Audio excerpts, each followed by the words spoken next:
Ini warung Mamah Dian. Saya mendengar informasi dari orang lain yang saksi. Dia saksi mata, ya.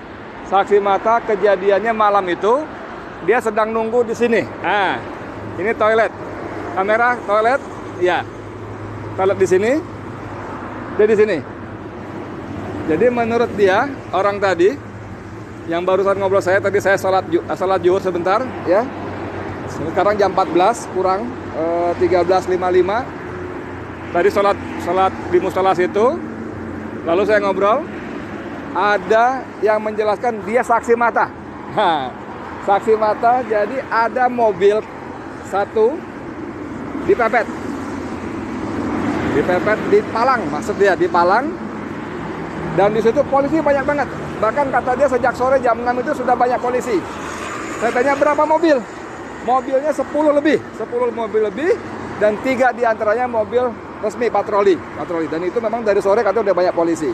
Nah, ini kejadiannya kalau kata dia, begitu dia tunjuk jarak, saya perkirakan dari posisi dia duduk dengan kejadian sekitar 8 meter.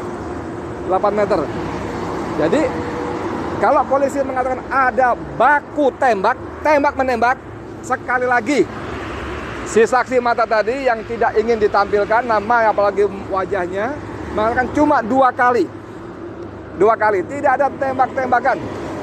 Dan dia mengatakan bahwa yang menembak adalah polisi. Orang yang di dalam mobil sama sekali tidak membawa senjata karena tidak melakukan tembakan balasan.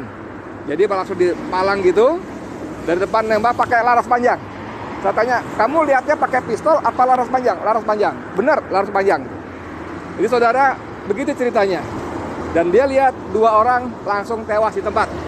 Menurut penglihatan dia yang jaraknya sekitar kurang lebih 8 meter. Tadi saya tanya, posisimu di mana? Di situ. Dari duduk kamu dengan peristiwa yang terjadi berapa meter? 10 meter, mobil itu parkir? Oh enggak, sini lagi. Jadi mobil parkir, dia sebut jarak lebih depan lagi, jadi saya perkirakan sekitar 8 meter.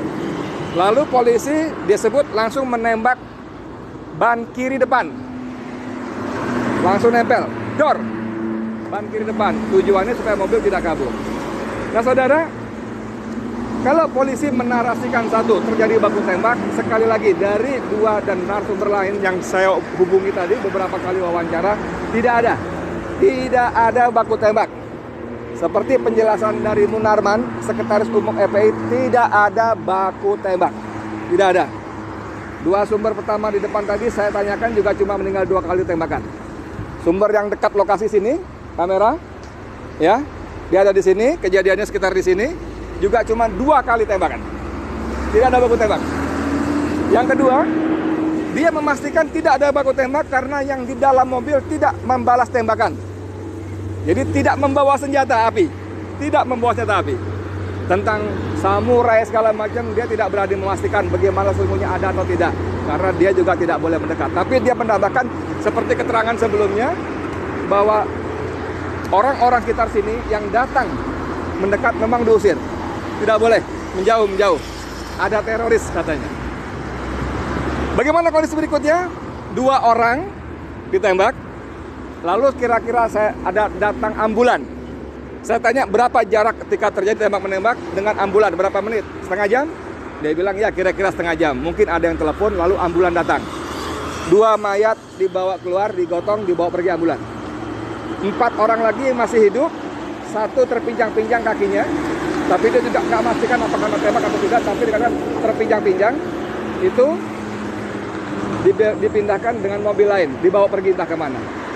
Saudara sekalian, saya Edi Mulyadi dari lokasi kilometer 50 tol Jakarta Cikampek ingin memastikan bagaimana situasi sebenarnya. Apakah benar cerita dari versi polisi yang langsung disampaikan oleh Kapolda Metro Jaya Fadil Imran, atau versi FPI seperti disampaikan oleh Munarman dan Ketua Umum FPI Kiai Sobri Lubis. Walaupun lebih banyak Munarman yang menyampaikan. Jadi dari beberapa kejadian, beberapa keterangan saya sementara ini menyimpulkan bahwa informasi dari polisi tidak akurat. Saya tidak berani bilang bohong, tapi tidak akurat.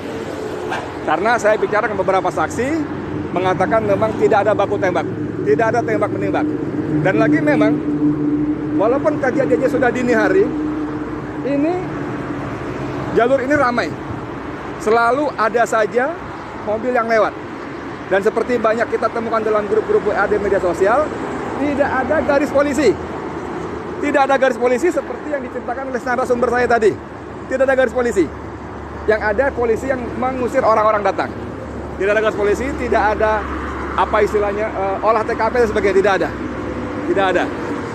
Saudara sekalian, apa sesungguhnya terjadi? Sekarang kita baca bagaimana Komnas HAM dan berbagai lembaga-lembaga yang concern dengan hukum dan HAM, hak asasi manusia, sudah mulai bersuara. Ini diduga kuat ada abuse of power, ada penyimpangan kekuasaan, ya. Jadi ada abuse power dan sudah banyak suara-suara yang menuntut dibentuknya tim pencari fakta, tim mencari fakta yang independen, yang bebas dari intervensi kekuasaan. Kita bagaimana tunggu berikutnya, mudah-mudahan Allah semakin buka lagi. Allah buka lagi bagaimana kekuasaan sudah digunakan untuk hal-hal yang tidak pada tempatnya. Karena kalau dikuntit, harusnya yang menguntit itu tidak ketahuan, harusnya. Tapi ini kalau mereka menguntit, malah yang ada terjadi pembantaian, pembunuhan. Jadi tidak menguntit lagi. Lagi kalau orang Balang mengatakan, para ahli hukum, atas dasar apa Habib dikuntit? Kejahatan apa? Ini kan cuma dituduh melakukan pelanggaran protokol dan sudah membayar denda, ya kan? Jadi tidak ada pasal-pasal, tidak ada alasan logik yang membenarkan penguntitan terhadap Habib. Tidak boleh, tidak ada.